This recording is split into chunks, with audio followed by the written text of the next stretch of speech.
നീയാ? നീ എന്താ പറയാതെ വന്നത്? പറയാതെ നിന്റെ അടുത്ത് വരാണ്ട് പറയേണ്ട ആവശ്യമുണ്ടോ? എന്നാലും നിനക്കൊന്ന് പറഞ്ഞിട്ട് വരായിരുന്നു. ഇത് വെറുതെ മോശമായി പോയത്. അതെന്താടാ അങ്ങനെ ഒരു ടോക്ക്?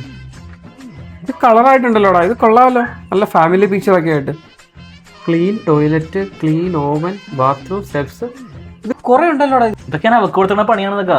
ഞാൻ പോയിട്ട് വരുമ്പോഴേക്കും ചെയ്തില്ലാണ്ടെങ്കിലേ എന്റെ സ്വഭാവം മാറും. എന്റെ കാലിന് തരിച്ചു കയറുണ്ട് അങ്ങോട്ടേക്ക്. എന്നെ സമ്മതിക്കണം. നീ ഒരു കാര്യം ചെയ്യും, ഞാൻ ഹോളിലേക്ക് ഇരിക്കും. ഞാൻ എന്തെങ്കിലും ജ്യൂസ് എല്ലാം ഉണ്ടാവും നോക്കാം. കാരണം അവളുണ്ടെങ്കിൽ ഒരു ചായക്ക് ഇടായിരുന്നു. എനിക്ക് ഇതൊന്നും അറിയാൻ പാടുന്നു. ഞാനൊരു തെങ്ങും ചെയ്യാറില്ല. ഷിനോജ് ഭയങ്കര ടെററാട്ടോ. നമ്മൾ വിചാരിച്ച ടീമല്ല. അപ്പം പെണ്ണുമ്പളൊക്കെ ഉണ്ടല്ലോ, പിടിച്ച പിടിയാലെ നിർത്തിയേക്കുന്നത്. ജ്യൂസ് കുടിക്കും. എടാ, ഞാൻ നമ്മുടെ ഗ്രൂപ്പിൽ പറയായിരുന്നേ, നിന്റെ ഒരു സ്വഭാവം മാറിയ മാറ്റമേ. പണ്ട് നീ എങ്ങനെയായിരുന്നു, ഇപ്പൊ നീ എങ്ങനെ?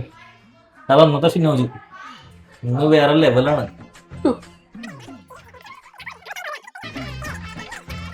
ഒരാറ് വന്നുണ്ടെന്നുകൊണ്ട് ഞാൻ നോക്കട്ടെ.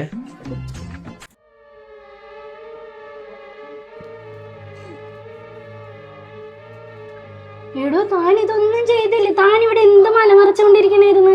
കഴിഞ്ഞെങ്കിൽ അപ്പ അത് വെട്ടിയിട്ടിടണമെന്ന് ഞാൻ പറഞ്ഞിട്ടില്ലേ? താൻ എന്താണ് താൻ എന്റെ വായടുപ്പിക്കുന്നത്? കണ്ണ് കാണിക്കണോ?